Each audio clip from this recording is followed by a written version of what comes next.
In the early 2000s, American Boeing Company nearly revolutionized civil aeronautical engineering.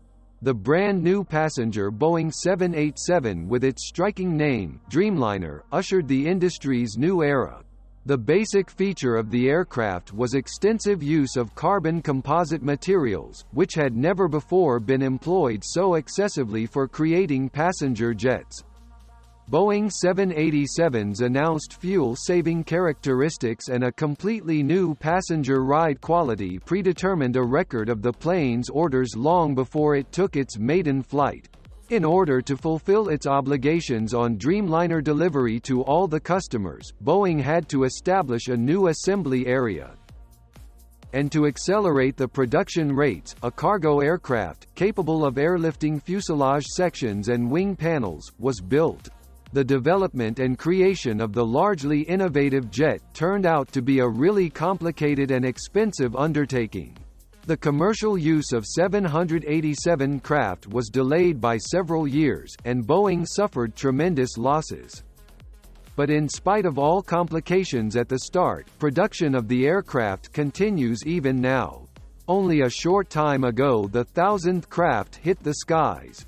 And it took only 8 years of a full-scale series assembly. Angels of the Sky Channel featuring Boeing 787 Dreamliner, History and Facts of the Composite Revolution in Civilian Aeronautical Engineering. Maiden flight is one of the most important episodes in any aircraft's history.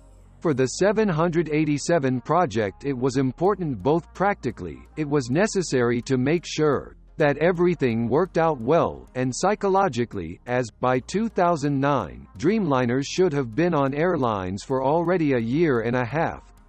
The maiden flight, which had lasted for a bit more than 3 hours, inspired the hope that the airlines, some of them already openly expressing irritation, would soon start receiving the pre-ordered airplanes.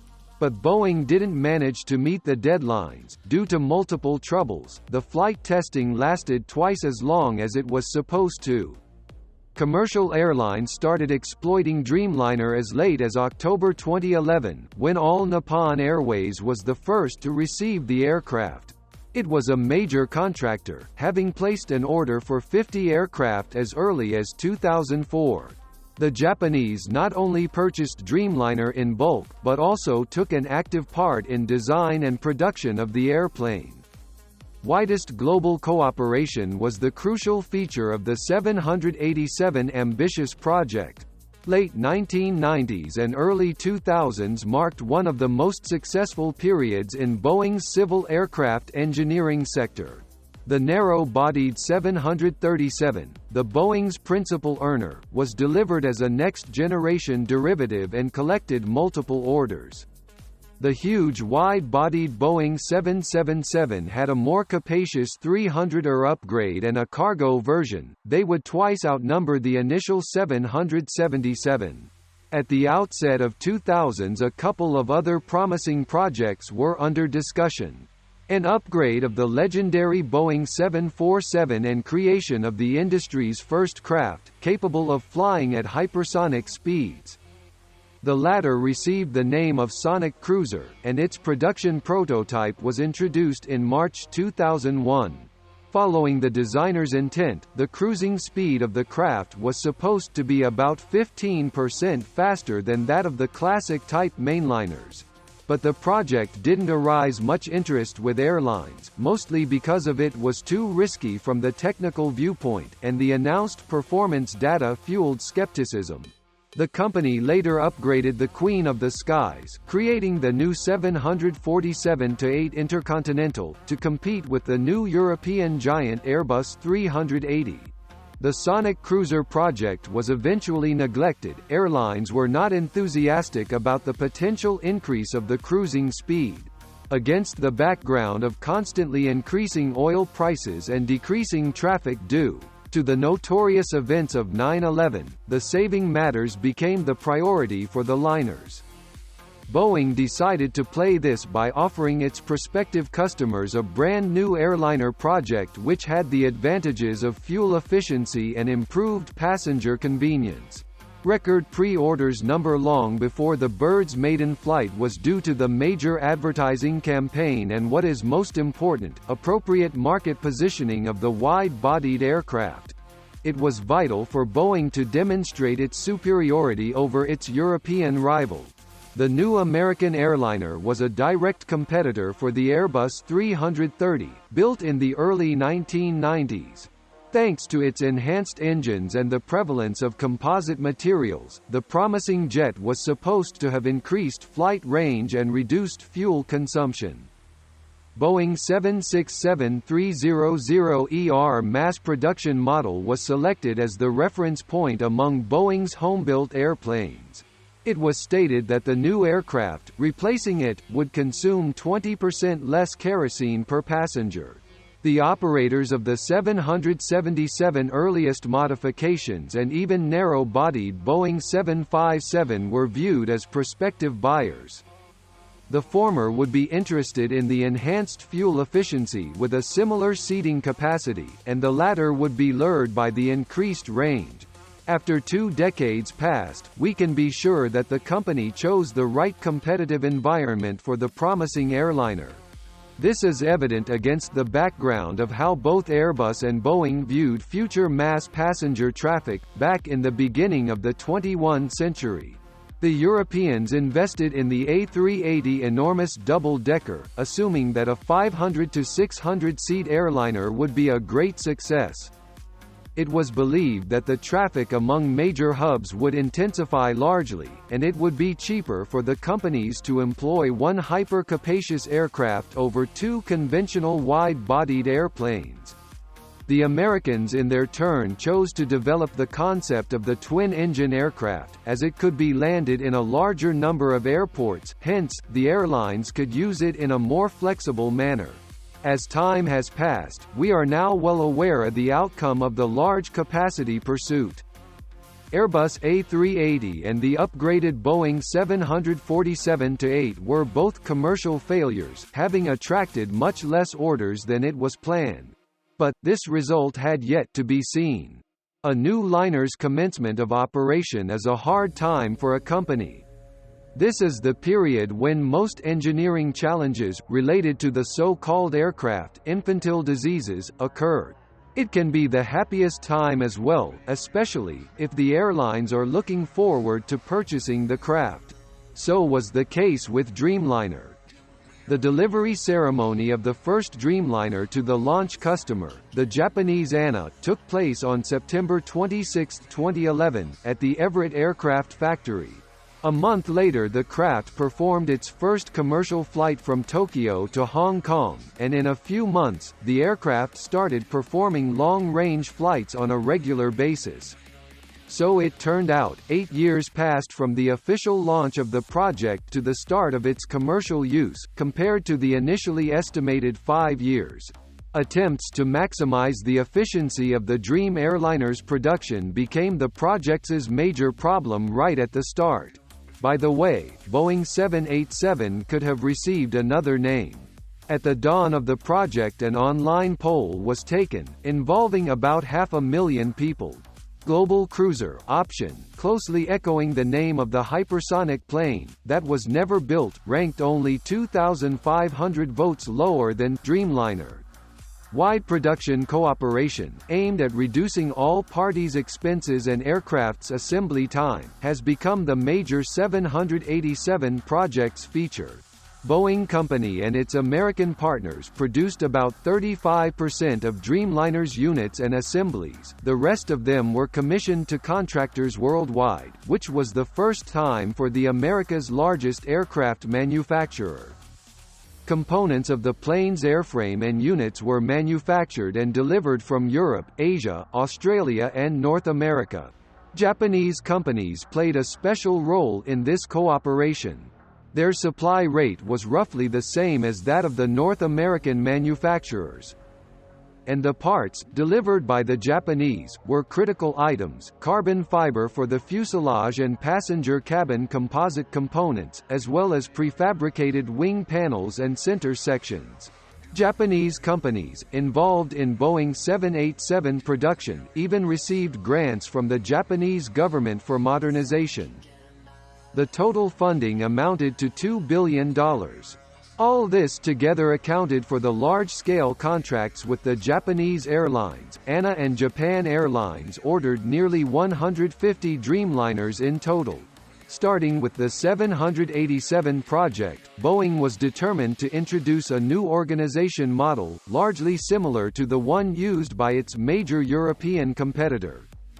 Most aircraft units and components production was allocated to countless contractors, but the final assembly was conducted at Boeing's North American plants.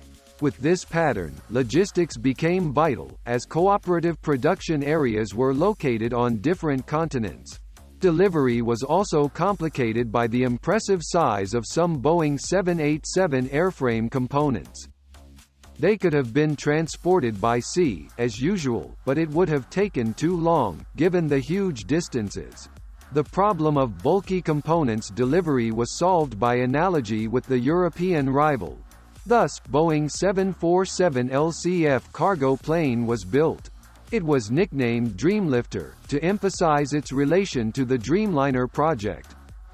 The airlifter could barely be called beautiful. Boeing president even jokingly apologized to the 747 chief designer Joe Sutter for what they'd done to his legendary airliner. But with respect to its main mission, Dreamlifter turned out to manage quite well. Its cargo compartment with a record capacity of 1,840 cubic meters could hold several fuselage sections or two wing panels. Large fuel capacity allowed their transportation from Italy and Japan to the North America without stopovers, the routes being as long as 8,000 kilometers. 4 transport Dreamlifters were built in total. They were constructed based on the passenger Boeing 747-400 planes, previously extensively employed by the Chinese and Malaysian airlines. This approach ensured great manufacturing cost reduction and permitted to achieve certification sooner, though there were significant changes in the aircraft design. The ingenious solution to make the tail section swing to the side is worth mentioning, as it significantly facilitated loading and unloading of Dreamliner's bulky components. Nowadays, a rare ambitious large-scale project goes without major issues. Unfortunately, Boeing 787 Dreamliner was not an exception. The production model, based on a wide global cooperation, caused a lot of issues in practice, despite all its advantages. Here's a telling fact: since the prototype's ceremonial unveiling, it had taken the plane 28 months to make its first flight, compared to the 2 months announced by the officials at the ceremony. The flight was officially postponed 6 times, and the 787 program chief executive lost his position soon after one of these delays. Preparation to the maiden flight was being postponed due to the aircraft components, delivery problems and the absence of essential documentation. It turned out that some of the airframe components couldn't be joined, or there were no fasteners and necessary toolware to do that. A 2-month workers' strike at the Boeing factory in autumn 2008 made things even worse. Initial production stage didn't do without surprises, and the contractor issues were there to stay. There was a moment at the Everett factory when dozens of unassembled aircraft were waiting for the missing components. Reports added fuel to the fire, that those Dreamliners were overweighted. Figures varied from 2.5 to 4 tons, and this drawback deteriorated the declared fuel consumption and range data. The problem was fairly easily solved by replacing some of the aggregates with lighter versions. More titanium alloys had to be used. However, about a dozen craft still had this defect, and Boeing faced difficulties selling them, as customers simply refused to purchase them. It stands to mention that despite a more than 3-year delay in delivery, there was no mass purchase refusal. Cancelled contracts were isolated instances. To make up for the shipment delays, in October 2009, Boeing announced building another factory to assemble 787 aircraft. 3 years later, the first Dreamliner, intended for Air India, rolled off the production line at the factory in Charlestown, South Carolina. In 2013, both its assembly lines began full-scale operation, and produced on average 10 airplanes a month, combined. Boeing managed to solve the horrible issue at the initial production stage, but this cost the company total project expenditure rise. Original outlays were estimated at $10 billion of Boeing's proper funds. Nowadays the expenditures are estimated at $30 billion minimum. In 2000, selling only 1,000 aircraft was believed to recover the costs, but now the worst-case scenario implies about 2,000 planes would need to be sold. Composite materials, or if we put it simple, composites. This is the first thing to be mentioned when we talk about Boeing 787.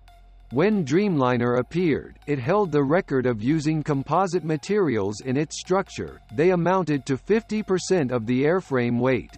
Another 30% were traditional aviation alloys of aluminum and steel, and around 15% of its total weight were titanium alloys. The question that has to be answered is, what was the reason for such an extensive use of composites in creating the Dream airliner?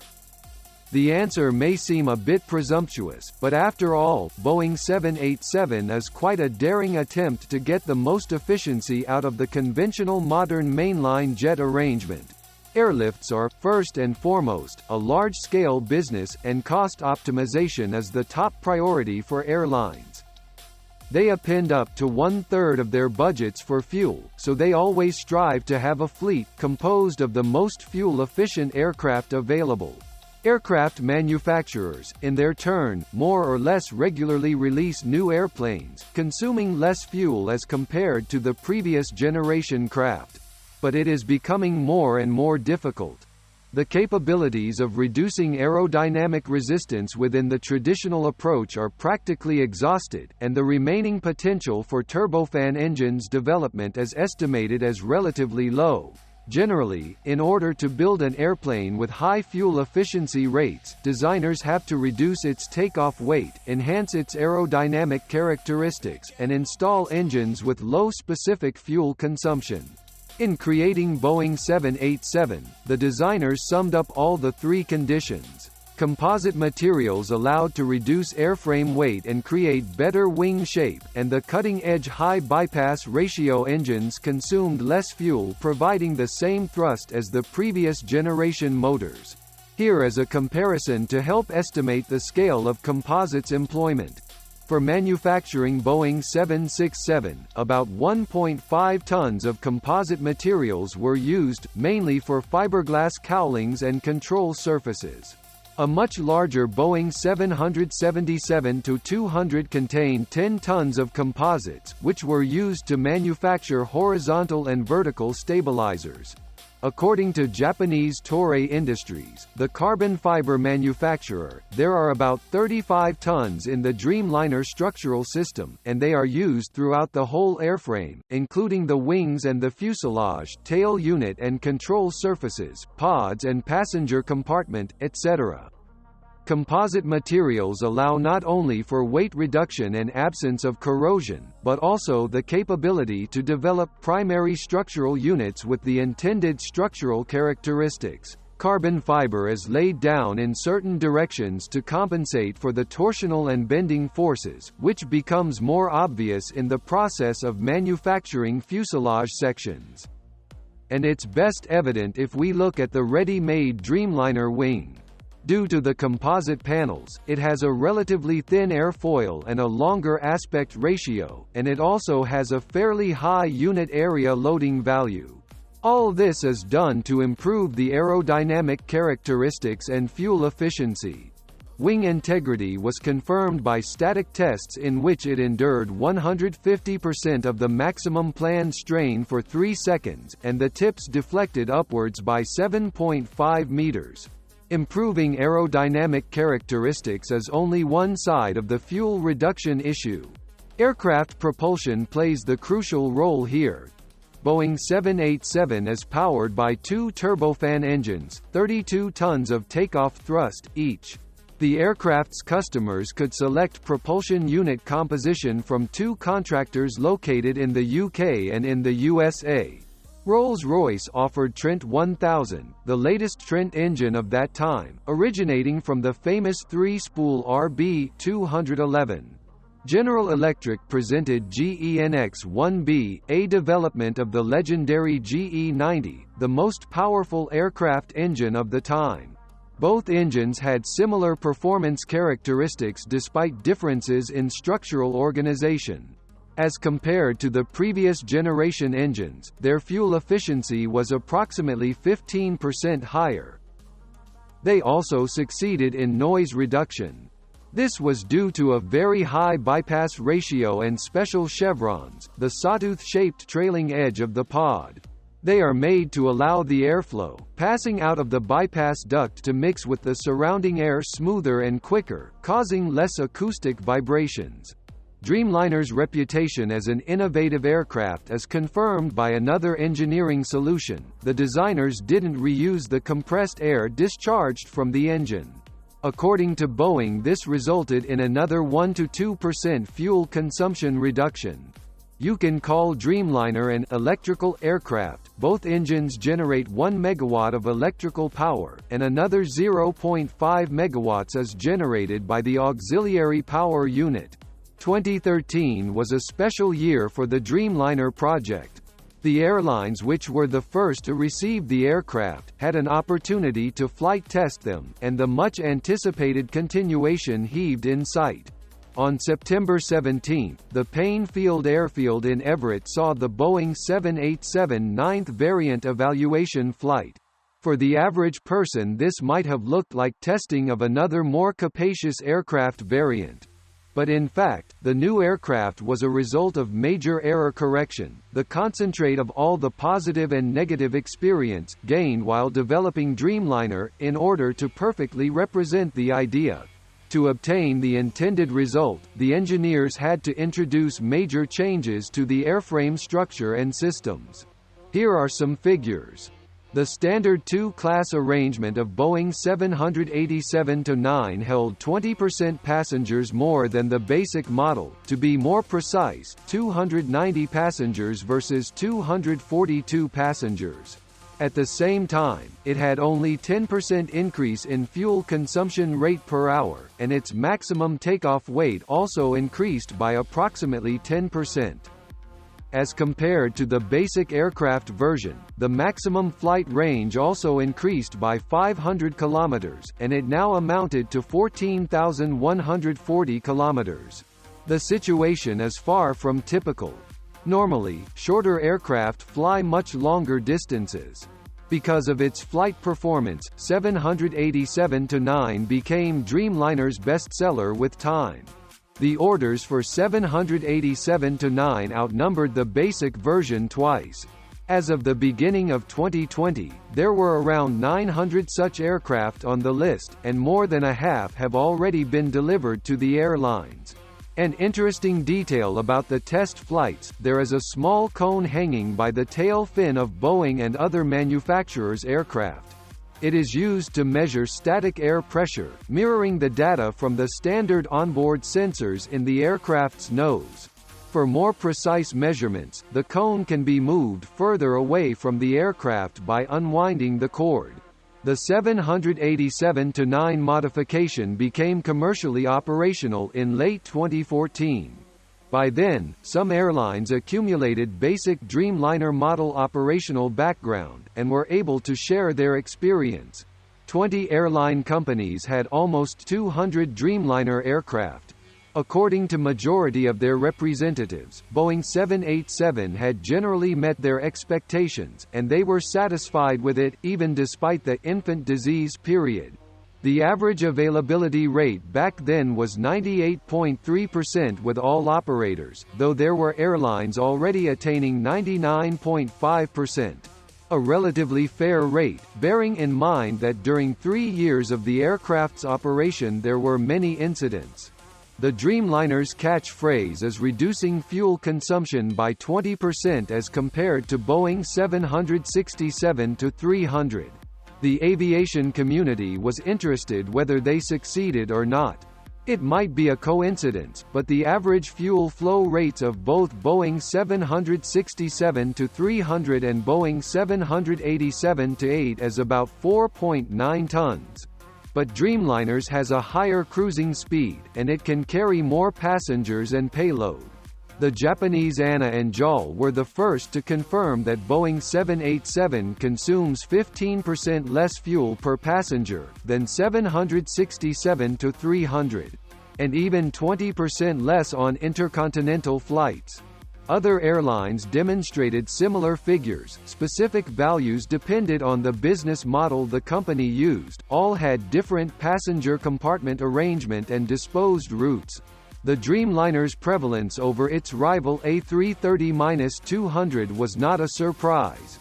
The European competitor's fuel flow rate is more than half a ton greater. Thanks to the well-built and robust composite fuselage, a higher pressure was sustained in the cabin, as compared to earlier generations of aircraft. The air conditioning system provided significantly more humid air, which was no longer diverted from engines. The composite skin coupled with aircraft soundproofing and the new engines significantly reduced noise exposition. As for the visual aspect of the cabin, it was represented by diode adaptive lighting, multimedia system for every seat, and record-setting windows which were made possible by the solid carbon fiber fuselage. Long before 789-9 was developed, Boeing had an idea of creating Dreamliner's most capacious version. After firm contractual commitments with customers for purchasing more than 100 craft were reached, the development program was launched. On March 31, 2017, Boeing 787-10 prototype made its first flight. Because of 5.5 meters longer fuselage, its capacity grew to 330 passengers in a standard two-class arrangement. The derivative's structural design was 95% similar to the preceding 787-9 model, and there was little trouble in building it. Maximum takeoff weight remained the same, but the longer fuselage required more thrust from the engines, resulting in a moderate fuel consumption increase. In fact, Boeing 787-10 became a competitive response to the European composite Airbus A350-900. But having a similar capacity and fuel flow rate, the American aircraft fell short in terms of maximum range, therefore, it was positioned as the best choice for 7 to 9 hour flights under full load. Taking into account the strong competition and later development, a little over 200 orders received can be considered satisfactory. Because of the issues with bulky fuselage components delivery, the 787-10 production was launched only at the second assembly line in Charlestown. However, starting in 2021, this line will become the only Dreamliner construction facility. Events of 2020 made Boeing cut down Dreamliner production in Everett. Boeing 787 can quite literally be called a great phenomenon in civil aviation history. It pioneered the composite revolution. And creating new highly efficient aircraft can hardly be imagined without using such materials. This is Angels of the Sky Channel. Thank you for your attention. Until next time.